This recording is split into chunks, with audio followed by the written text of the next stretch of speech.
Deus abençoa cada um dos irmãos. Deus abençoa os nossos irmãos através da internet.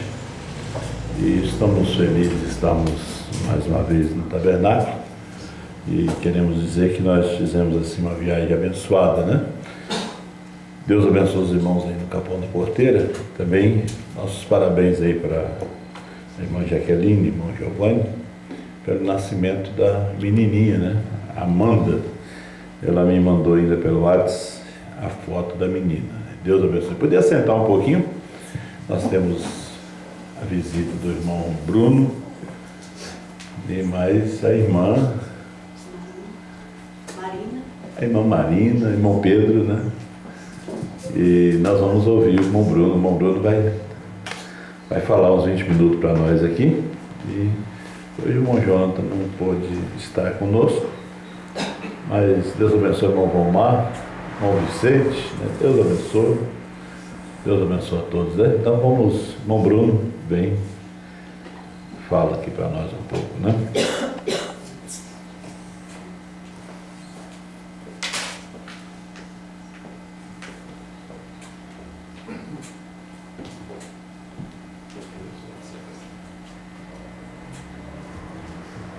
Amém. Deus abençoe os irmãos. Uma boa tarde a todos. Amém. Também gostaria de ler uma pequena escritura aqui no livro de 1 Timóteo, rapidamente. 1 Timóteo, capítulo 3, versículo 16, uma escritura bem conhecida pelos irmãos, que diz: E sem dúvida alguma, grande é o mistério da piedade. Deus se manifestou em carne, foi justificado no Espírito, visto dos anjos, pregado aos gentios, crido no mundo e recebido acima na glória. Amém? Vamos falar um pouquinho esta tarde acerca do enmorfe de Deus, a morfia de Deus. Amém? Deus enmorfe. Nós sabemos que desde sempre a ciência sempre procurou explicar a Deus, o que é Deus, ou como Ele vive. A religião sempre procurando saber um pouco mais acerca de Deus. Simplesmente sabem o pouco que a Bíblia fala para eles, ocultamente, na verdade, porque eles não têm uma revelação completa de quem é Deus. Os pentecostais estão há cerca de 100 anos aí com esta reforma e ainda nem mesmo sabem o nome do Deus que eles alegam adorar. Tudo o que sabem é que o Espírito vagava sobre as águas, o Espírito de Deus. Mas não sabiam seu nome, não sabiam quem ele era, como vive. Amém? E nós sabemos disso por intermédio da mensagem do 7º anjo. Amém? Que tem nos mostrado que desde o princípio, amém, ele nem mesmo era Deus, como diz o profeta, ele era apenas chamado o Eterno, porque Deus é um objeto de adoração e não havia nada ali para adorá-lo. Não havia algo que o declarasse Deus.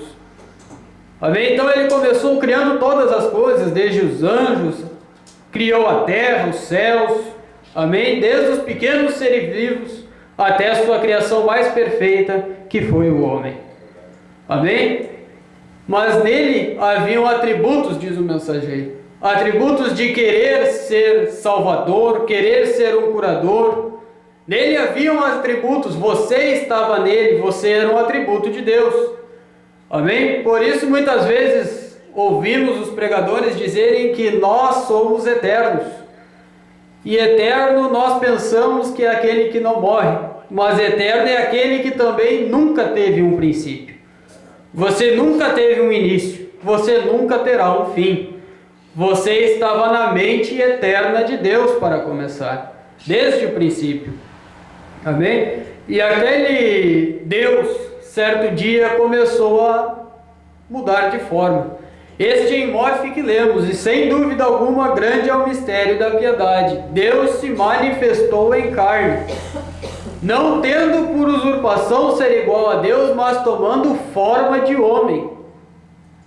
Amém? A palavra forma vem do grego, vocês creio que sabem, que quer dizer o enmorfe, o que é ele esvaziou-se a si mesmo, derramou-se a si mesmo dentro de algo. Amém? O profeta ensina que era o Logos, aquela teofania. Amém? Deus esvaziou-se a si mesmo naquele Logos. Não que uma outra pessoa saísse dele, uma segunda, terceira, ou até mesmo uma primeira pessoa, mas a pessoa, Deus, o tempo todo, Elohim. Certa vez, este Logos, ou o que o profeta chama de teofania, veio até Abraão, recolheu os dízimos de Abraão, amém, mudou o nome, amém, de Abraão ali, amém, teve com Abraão, comeu com Abraão, mas vestido como um homem, e ninguém podia entender que aquele homem era Deus. Quando Moisés desejou o ver, ele viu as costas de um homem, Deus se transformando em criatura. Deus, Criador, se transformando em criatura. Vê? Aquilo era, como diz o mensageiro, uma teofania da mensagem em Hebreus capítulo 4.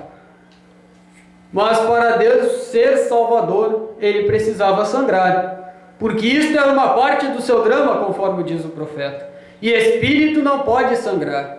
E desde o início, quando o pecado entrou nas correntes sanguíneas de Eva, Deus precisava pagar a pena de sua própria lei e tomar a forma de homem para ser crucificado e pregado no madeiro para trazer o antídoto.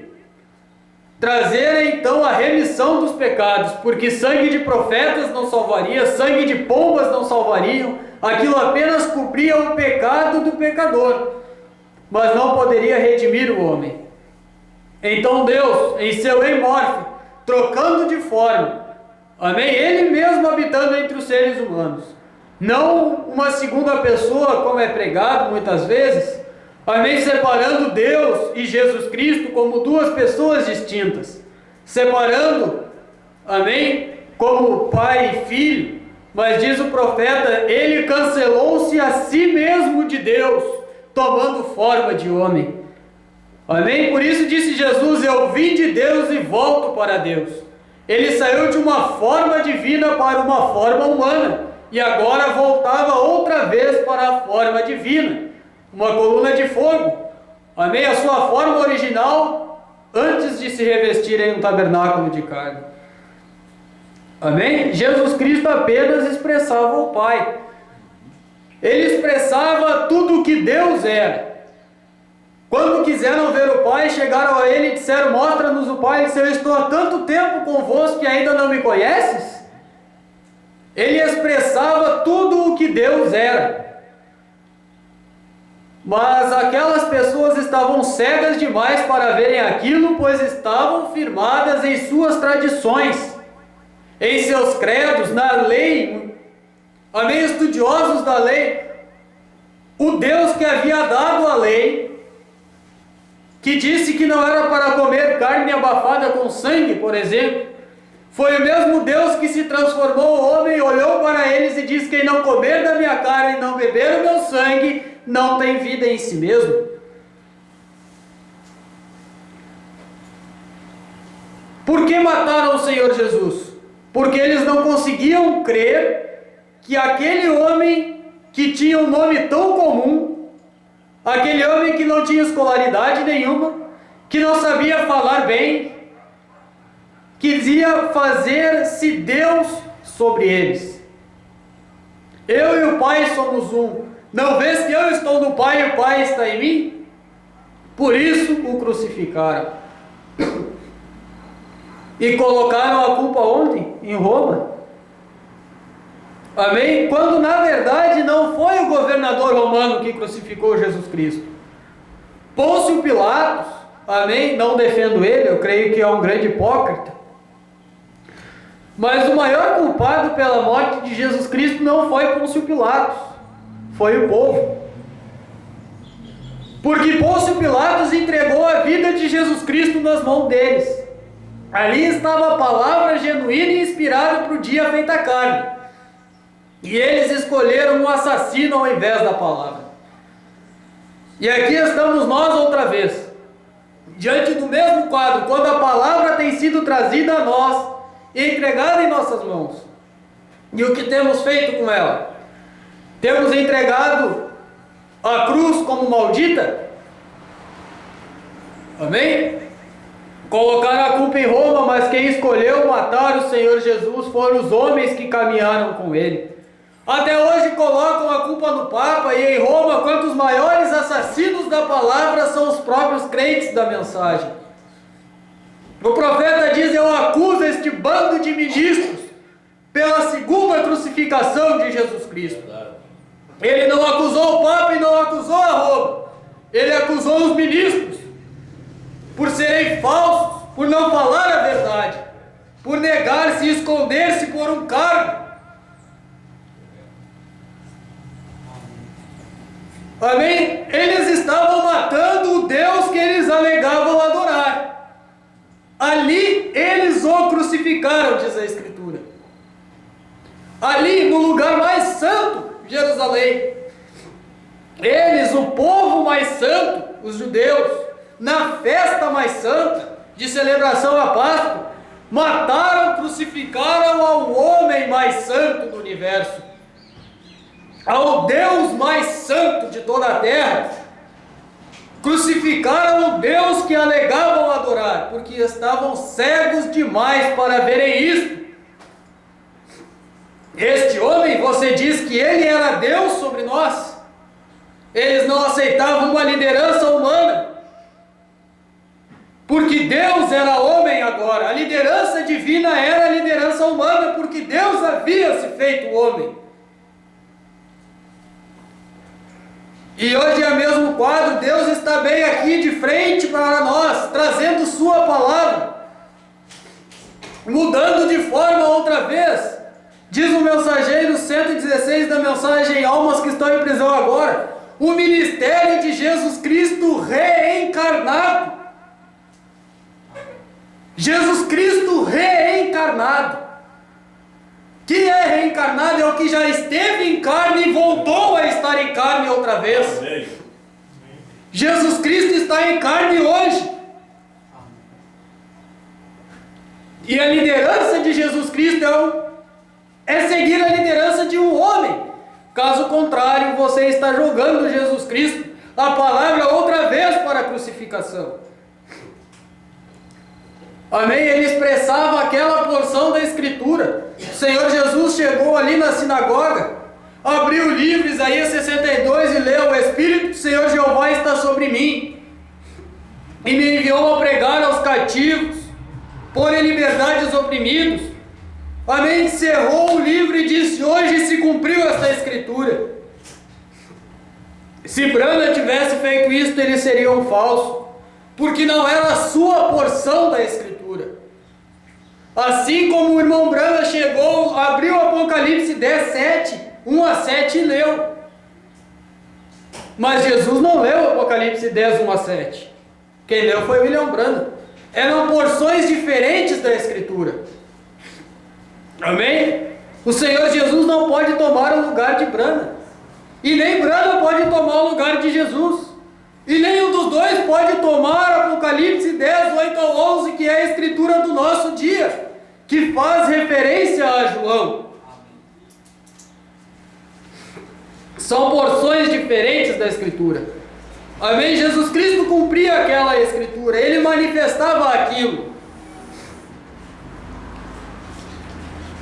Amém? Eles estavam tão cegos que eles pediam o Messias todos os dias, que na lei estava prometido o Messias, pois Deus enviou o Messias. E o que eles fizeram? O crucificaram como maldito sob pena romana. Amém? O irmão Branham ilustra a história como uma abelha, que quando ela pica, ela traz o seu ferrão, e logo após ferroar, então ela morre. Ela larga o seu veneno em sua presa. Isto foi o que a morte fez com o Senhor Jesus Cristo. Amém? Quando Roma lançou aquela lança no coração de Deus, ali toda a morte lançou o seu veneno sobre ele. Mas diz o irmão Branham, a morte hoje pode apenas zumbir em seu ouvido, ela não tem efeito nenhum, porque ela foi desfeita no Calvário. Por isso não me admira Paulo dizendo à morte: onde está a sua vitória? Inferno, onde está? Onde está o teu aguilhão, ó morte? Inferno, cadê a tua vitória? Está vencida pelo sangue de Jesus Cristo. Amém? Nós temos que saber reconhecer as escrituras do dia. Eles não souberam reconhecer Deus mudando de forma naquele dia. Qual é o ministério do dia hoje? O ministério do dia hoje, amém, é o ministério da noiva, da esposa. Amém? Disse o profeta: a esposa, a noiva, ela terá sim um ministério no tempo do fim. Será tão humilde, disse o profeta. Vê, ela tem o ministério do assim diz o Senhor. Deixa eu pular um pouco aqui. Amém? Na mensagem Almas Encarceradas hoje, parágrafo 84, da tradução de Goiânia, irmão Branda diz: porém, sob este sexto selo, onde soaram as trombetas, e recorde que ali foi onde o Cordeiro apareceu em cena. Então já não havia deixado o propiciatório, porque sua obra de redenção havia cessado. Veio e tomou o livro daquele que estava sobre o trono, e logo o tempo não foi mais. Logo, imediatamente, aparece o anjo de Apocalipse 10:7. Que anjo era este? O sétimo. Aparece o anjo de Apocalipse 10:7. O anjo veio e jurou que o tempo não seria mais. Porém, neste livro estava o que havia sido redimido, todos pelos quais ele morreu. Quem jurou? O sétimo anjo. O que era isto? Mas, irmão, quem jurou foi o anjo forte. Era o anjo forte mudando outra vez de forma, mudando outra vez de manifestação, e agora o anjo forte estava velado no sétimo anjo, para chamar o que ele já havia redimido, porque ele não vem redimir no sétimo anjo, ele vem requerer o que ele já redimiu. A redenção foi em Jesus Cristo. Em Branda ele vem requerer a sua possessão. Amém? Por isso que ele não desce como um intercessor, mas desce como um leão, como um juiz. Quando aconteceu lá no Monte Pôr do Sol aquele acontecimento, o juízo desceu sobre a costa oeste, disse o profeta. Quando o irmão Brana olhou a foto, ele disse: vejam, é ele, o juiz supremo dos céus e da terra. Não mais um cordeiro, juiz. E o que era aquilo era Deus trocando sua forma. E até hoje, eles sempre estão um passo atrás. Quando Deus virou Jesus Cristo, eles não conseguiram crer em Jesus. Hoje eles creem em Jesus, mas Jesus já se tornou Brana. Deus mudou de forma outra vez. Deus continua avançando. Deus nunca parou. Amém? Lá na mensagem Cristo é o mistério de Deus revelado. Amém? No parágrafo 207. Amém? Para nós encerrar rapidamente aqui, irmãos.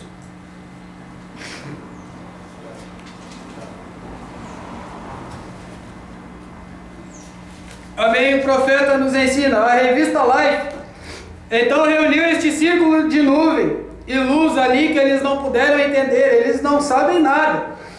Porém, aqui dizendo: vá ali e espere que estes mistérios sejam revelados. E aqui, meses antes que isto acontecesse. E então aconteceu exatamente da maneira que ele disse que aconteceria. Vocês notaram nesta fotografia? Até mesmo este anjo à direita, o sétimo, o anjo mais notável.